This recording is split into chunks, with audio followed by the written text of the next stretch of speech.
Hi Capricorn, this is Jov. Welcome po sa ating channel. By the way, Capricorn, this is your weekly Gabay Tarot reading from May 12 to May 17, 2026. Gamitin ang reading na ito bilang gabay lamang. Tandaan Capricorn, ito po ay general reading.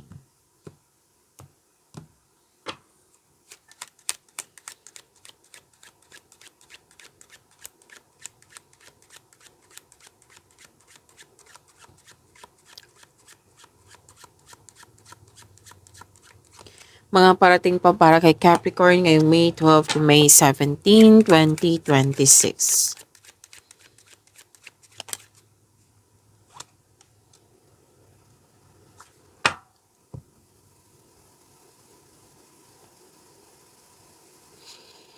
Capricorn, sabi po dito,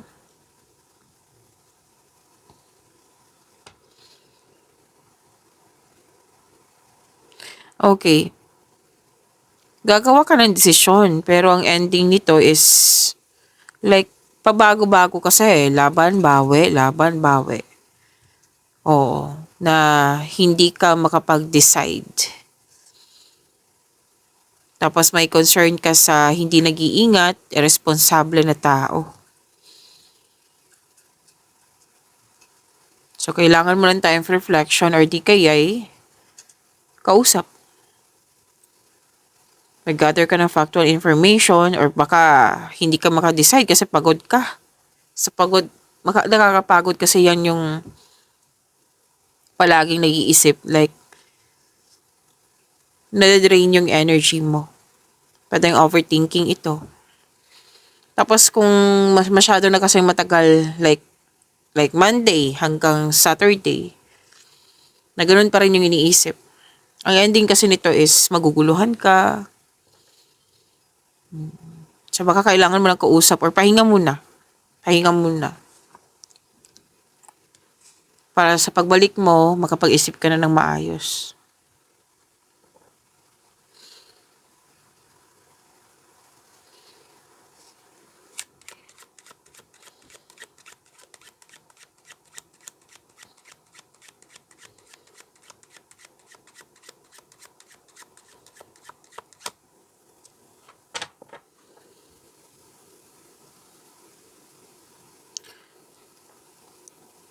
Maging maingat kasi may parang na-provoke ka dito.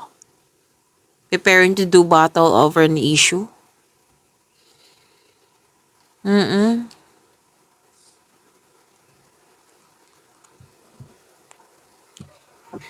May professional dealings. May man in uniform dito na pwedeng nagkaroon kayo ng professional dealings. Na pwedeng siya yung nagsabi ng news.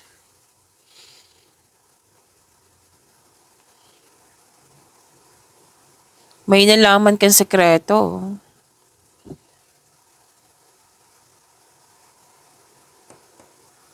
So, man in uniform. Okay. May nakita kasi ako ditong di ba na-provoke, preparing to do battle over an issue.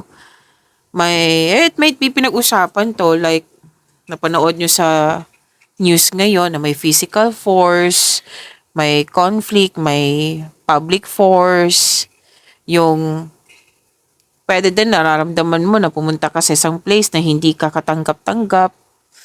Pwedeng pinag-usapan to ha, or pwedeng nangyari to sa iyo. Kasi some of energy dito, masyadong naapektuhan sa news or sa mga sinasabi ng isang tao na parati itong iniisip.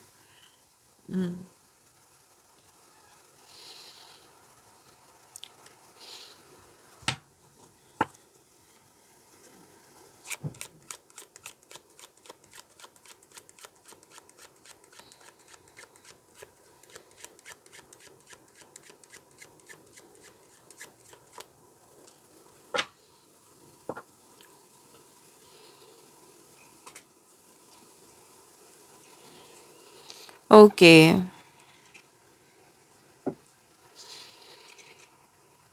It's time to move on. Kasi may mga nangyari sa nakaraan na parati mong iniisip na isa sa dahilan nagkaroon ng stagnation. Like parang hindi ka naging productive nang dahil sa mga nangyari. Iniisip ko yung mga nangyari sa nakaraan. Tapos may nakita ko dito separation, tumiwalag, or an ending, or nagkaroon ng finalization. Na kumbaga, it's over. It's time to move on. It's time to it's time to, magkaroon ng ending. Saying goodbye. It's time to move on nga. Sabi ng card dito, forget the past. At mag-focus ka sa new direction. Kasi this is an ending Ending na may napapasok ka na sa new beginning. Na pumasok ka na sa new beginning, andito ka na sa new beginning, pero may unhealthy attachment ka pa sa nakaraan. So, it's time to let it go na.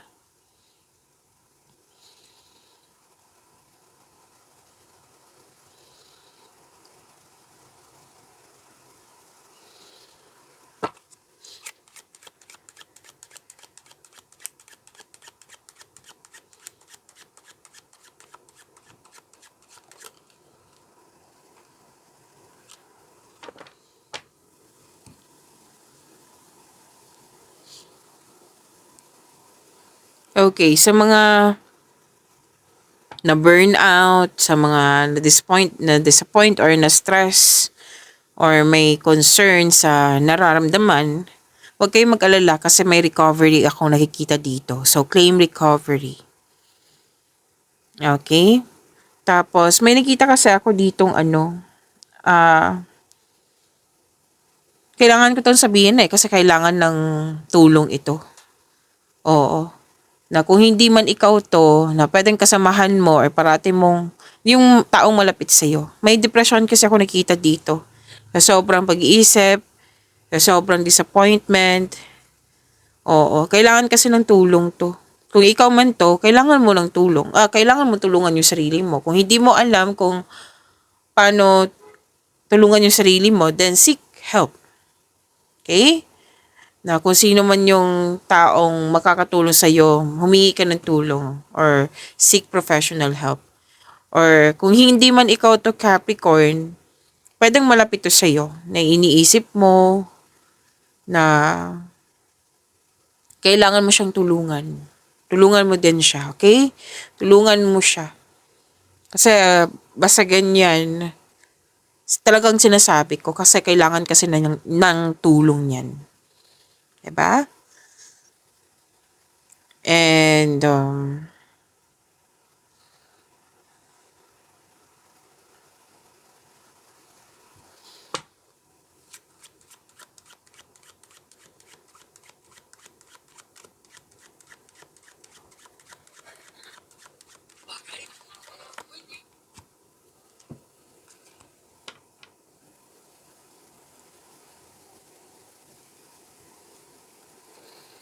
okay.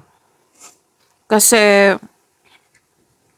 so far tatlong court po mismo nagsabi dito na malalim talagang iniisip, na may nangyaring, alam mong imposible pa sa ngayon. Oo. Kasi may wishful thinking dito. Craving, longing, kahit something that is out of your control. Yan. Wishful thinking. Sabi naman ng card dito na kung panadalihin mo magkaroon ng positive thoughts, mamanifest mo ito. Makukuha mo. Okay? So, wag masyadong mag-isip like overthinking na. Kasi ilang cards kasi nagsabi dito na kabilang na yung anxiety. Kasi may want ka may desire kasi. May desire ako nakikita dito na kailangan. Pero na-realize mo na hindi pa siya, kumbaga, it's not the right time, may irregularities pa, kailangan pa maghintay, may kontra pa, may inconsistent. Aware ka So now, kailangan kasi ng acceptance nito and moving forward. Kung gusto mo talaga, then i-ask mo kay God. Okay? Kasi kung hindi man naayon sa iyong hindi pabor sa iyo hindi naayon, pwedeng may malaking dahilan si God niyan. Like for example, may inask ka na isang bagay na hindi pa ayon, hindi pa pabor kasi kailangan pang pag-ipunan. Example lang po ito ha, sa material lang na bagay. Tapos, pwedeng hindi pa right time. Kasi maaari din na minsan kasi ganito, na may malaking ibibigay si God sa iyo. May dahilan talaga ganyan. May dahilan. At least aware ka. Nakikita ko dito, aware ka na hindi pa posible pa ngayon. So, hindi po masama yung ginagawa mo dito, nag-wishful thinking. Naging honest ka lang sa sarili mo. Pero yun nga, tatlong card kasi nagsabi dito na kailangan ingatan yung, lalo na yung mental health mo, na huwag masyadong mag-isip kasi pwedeng madidrain ka talaga niyan hanggang sa mawalan ka ng gana, maapektuhan. Pero kung kayo man po ito, huwag kayong mag-alala kasi sinabi naman ng card dito na ma-overcome mo ito, magkakaroon ng recovery. So claim this recovery.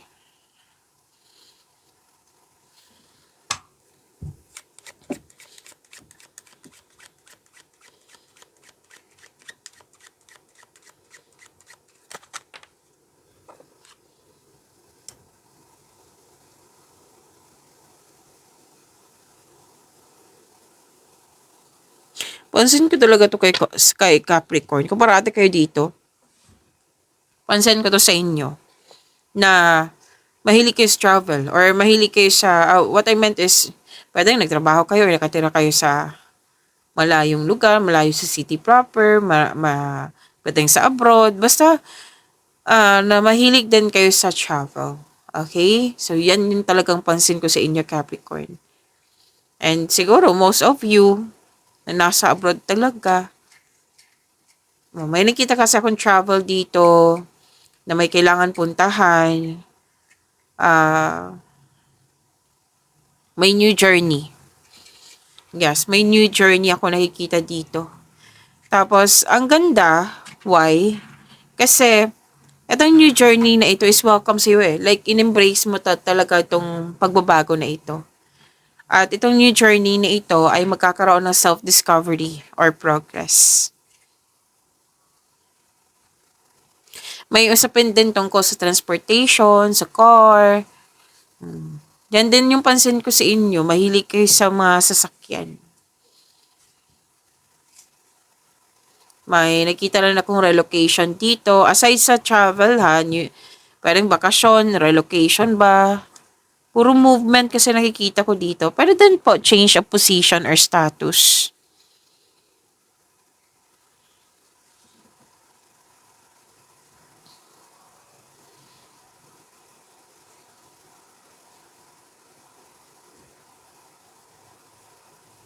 Okay.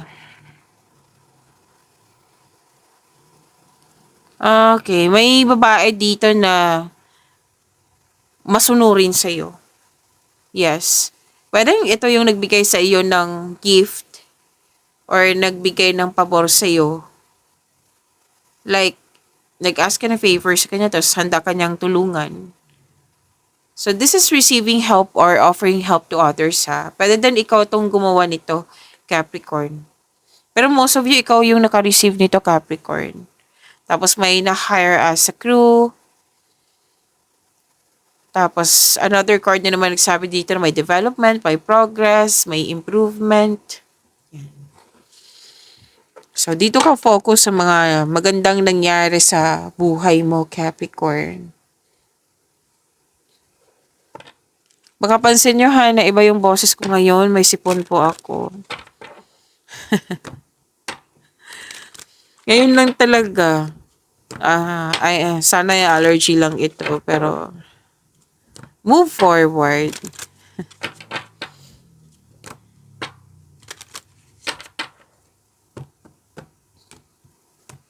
Angel number po ni Capricorn ngayong May 12 to May 17, 2026.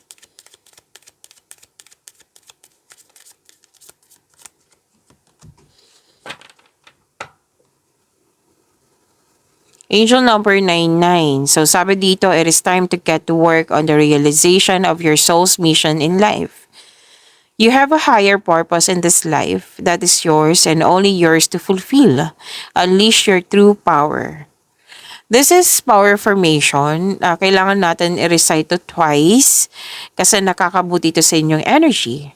To attract more blessings, let us say the power affirmation. Let us say, I am courageous. Again, I am courageous. So may binigay sa iyo na bagong pagkakataon, which is sinabi din kanina na may new journey, na hindi talaga nyo pagsisihan na harapin tong new journey na ito. Why? Kasi this is your purpose eh. Magkakaroon talaga ng self-growth. Okay? Na kailangan kasi ng gamitin mo yung skills mo, yung talento mo, yung experiences mo, bigyan ng action, initiate. Take an action with courage. Kaya mo to. So this is a new journey also ha. Nag-clarify na naman kanina. Malalaman mo yung purpose in life sa tatahakin mo ngayon na new journey. So ikaw lang talaga makakatapos dito, ikaw lang yung gagawa nito. Kumbaga, na I believe ikaw, hinihintay ka nito eh. Kilos ka na Capricorn. It's time na ipakita or gamitin yung binigay na talent sa iyo ng universe. Okay? So you have to increase your powers kasi mukhang mapapalaban ka sa new journey na ito. It might be maraming gawain talaga. So taking action with courage po. Claim niyo po angel number 99.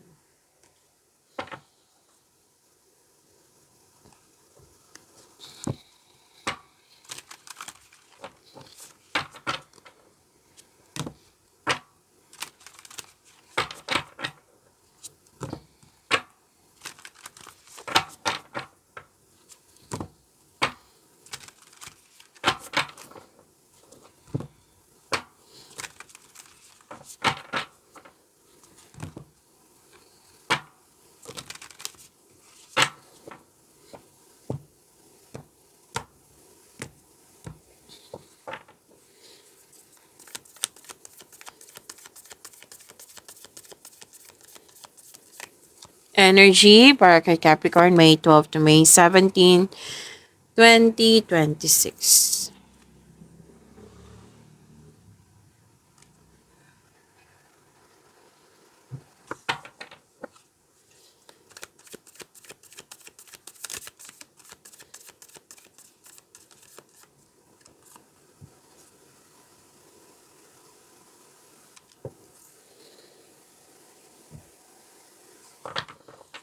Capricorn, maraming salamat po sa mga hindi nag-skip ng ads. Subscribe na po kayo sa ating channel at click bell notification para updated po kayo sa reading natin. Para po sa mga gusto magpa-reading po, comment po kayo ng personal reading and check my reply sa comment section.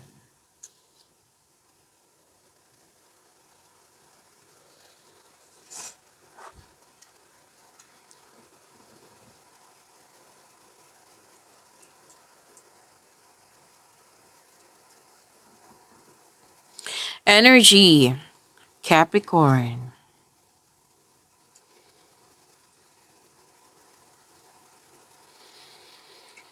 Nandito pa rin, Capricorn, yung anxiety, disappointment, worries, andito po siya.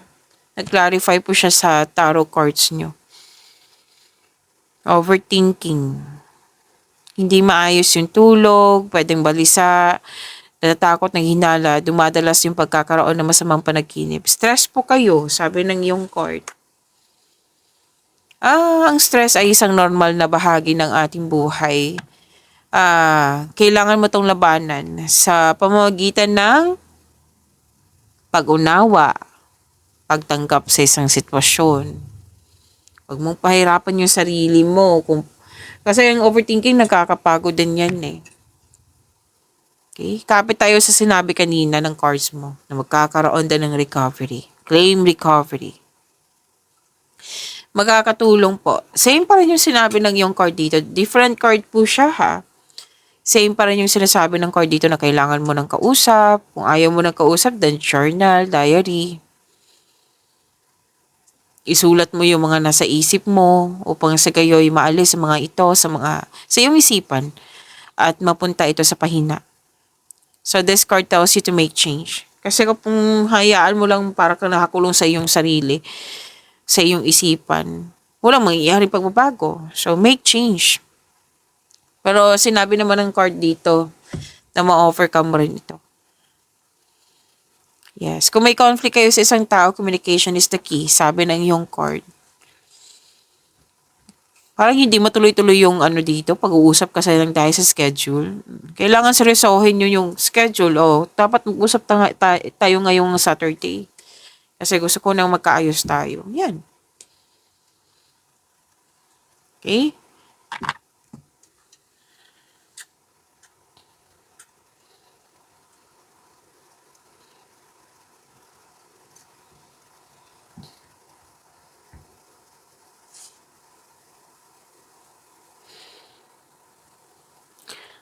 Okay. This is good.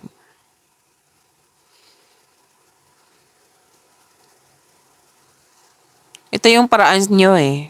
Pahinga. Which is sinabi ng card nyo kanina. Pahinga. Kasi you can restore your energy by spending time na ikaw lang. Me time. Alone time. Gusto mo na magkaroon ng pahinga. Which is tama to ha. Tama tong gagawin mo, Capricorn. Na gusto mo magkaroon ng pahinga. Pag recharge ka na, dyan ka na magkakaroon ng time for reflection. Kasi naghahanap ka ng solusyon sa iyong problema, sagot sa iyong mga katanungan. Which is sinabi naman ng yung card dito na nasa iyo na yung sagot. Nasa iyo na yung solusyon. So this is good. Diba? Sinabi kanina, anxiety, stress ka. At yung card dito nagsabi na nag-spend time ka talaga na alone, me time, space. Kasi kung mayroong mga tao or let's say, palagi mo itong iniisip, mas na-drain ka. So you can restore your energy by spending time with yourself alone. Para sa pagbalik mo, energy restored. Space kasi to eh. At dahil sa space nito, this is soul searching, nagkaroon ng wisdom message, nagkaroon ng divine inspiration, nagkaroon ng enlightenment.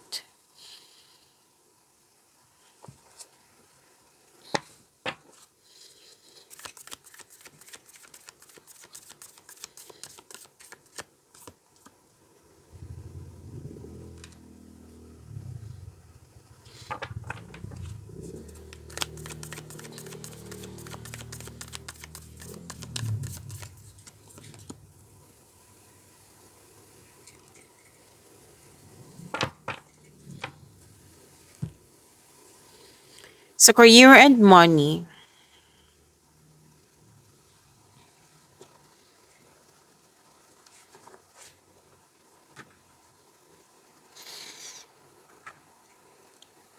ang ganda nito. Bawing-bawi ka sa career and money, ha? Capricorn. Very generous ka. Kaya, huwag kang magtaka na balik ng balik yung abundance sa'yo kasi very generous ka. Tapos, you have abundant in life, mahusay sa buhay, maparaan, mapasuporta. Tapos, may mga tao dyan na very supportive sa'yo. Okay, nag-clarify na naman, oh. May kausap ka dito. Mentor or life coach. Alam mo ba, sinabi ng yung card dito, Capricorn, na etong mga taong ito, like, marami kang natutunan sa kanila. Boss, mentor, life coach, kung sino man po ito, it will help move your career forward. Nakikita ko rin dito, nakikinig kasi yung intuition, ginagamit mo yung intuition para makagawa ng wise choices. Very good ha? Ang very good mo. Alam mo yung kung anong dapat gawin. At may grupo talaga ng tao dito na very supportive sa iyo.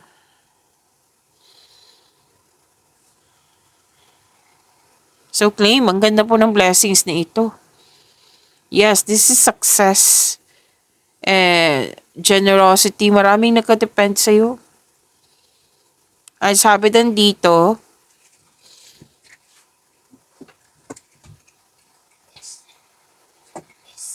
oh, this is good. Kasi after ng pahinga, di ba, nagso-searching ka. Nang dahil nito, nagpahinga ka, pagbalik mo, marami ka ng new ideas. This is a malaking blessings ha. Malaking blessings po ito. Oh, ako personally, gusto ko talaga yung ideas kasi alam kong na andyan po yung kaunlaran. Nagkaroon ng determination, marami kang new ideas na agad mong binigyan ng aksyon para magkaroon ng resulta. May magaganap po na importanteng pag-uusap or confrontation sa isang tao. Dalawang chord mismo nagsabi dito na magaling kang makinig sa iyong intuition. Ginagamit mo yung intuition mo para gabayan ka patungo sa right path. Napansin din nila na may improvement sa iyong communication skills. Oh, ang ganda. Nagkaroon ng bagong insights and clarity kung paano pa i-improve yung career at money mo. Or yung mga ginagawa mo dyan, project mo. Okay? Pag-level up to eh. Kumikilos ka, which is sinabi naman ng card dito na angel number 99, you're taking an action with courage nga. Indeed. Lumabas dito sa dalawang card mo.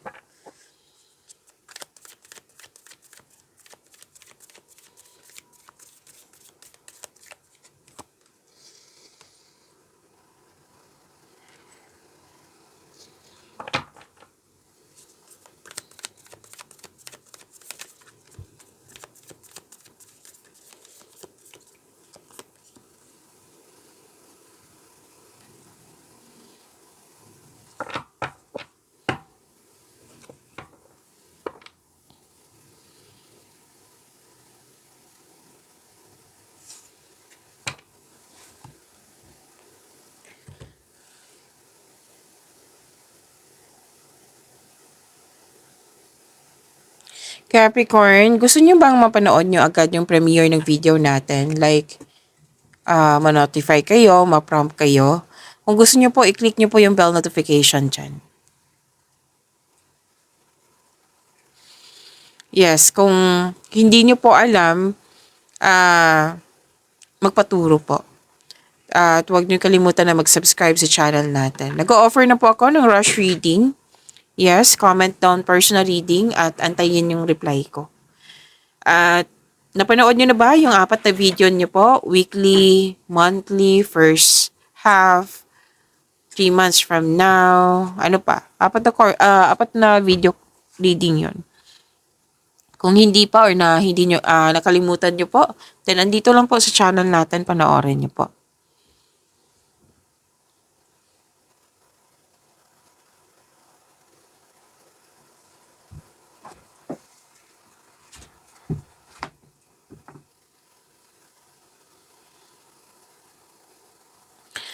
Okay, sa mga single dito, ilan sa inyo nag-decide na gusto mong mag-focus sa iyong sarili?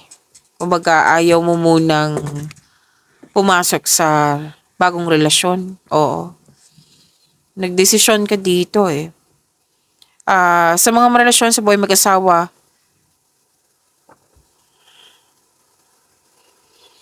gusto mo ng growth, gusto mo mag-level up kayo. Kasi mas kang nagtatampo ka na dito eh. Kasi nag-iisip ka kung worth it ba magstay kasi ilang years na. So you want growth. Pag-usapan niyo po ito.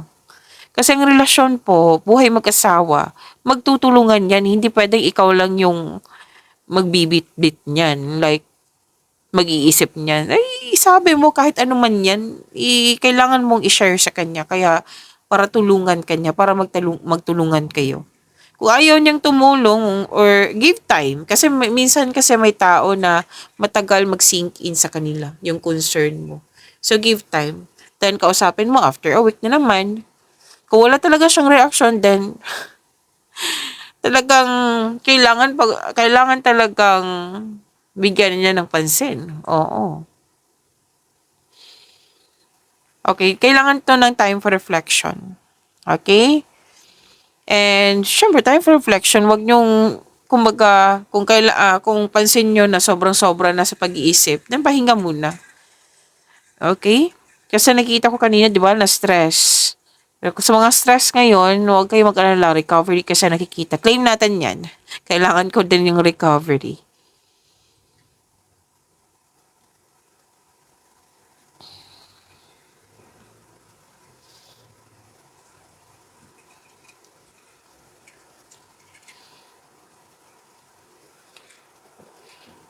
Okay.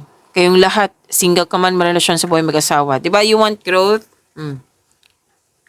Nagkaroon kasi ng sense of stability. Gusto magkaroon ng level up sa inyo.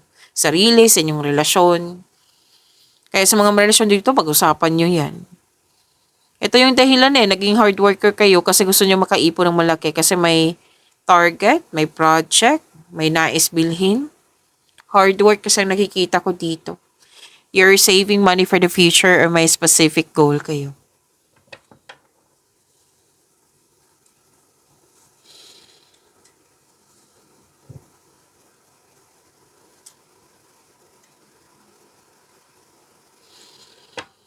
Okay, so this is nag-spend time ka sa mga taong nabigay ng inspiration sa iyo. Na yung alam mong kung mag-spend time ka sa kanila, ma-motivate ka. So, pwedeng family mo ito. Basta nag-spend time ka sa mga taong nagbigay ng inspiration sa iyo, na-motivate ka. May sinasabi rin dito na kahit ayaw mo sa mga single dyan, kahit ayaw mo munang magkaroon ng relasyon, may ibibigay talaga sa'yo. Paring matagpuan mo siya through friends connection. Para sa mga relasyon sa buhay mag-asawa, mas anong tawag dito? Mas mag-grow ang inyong relasyon. Kailangan po ng travel or mag-decorate ng bahay, magpapaayos ng bahay. Opo. So, yan po. Pag-imalin niyo po yung blessings sa binigay sa inyo, Capricorn. See you tomorrow. Maraming salamat po.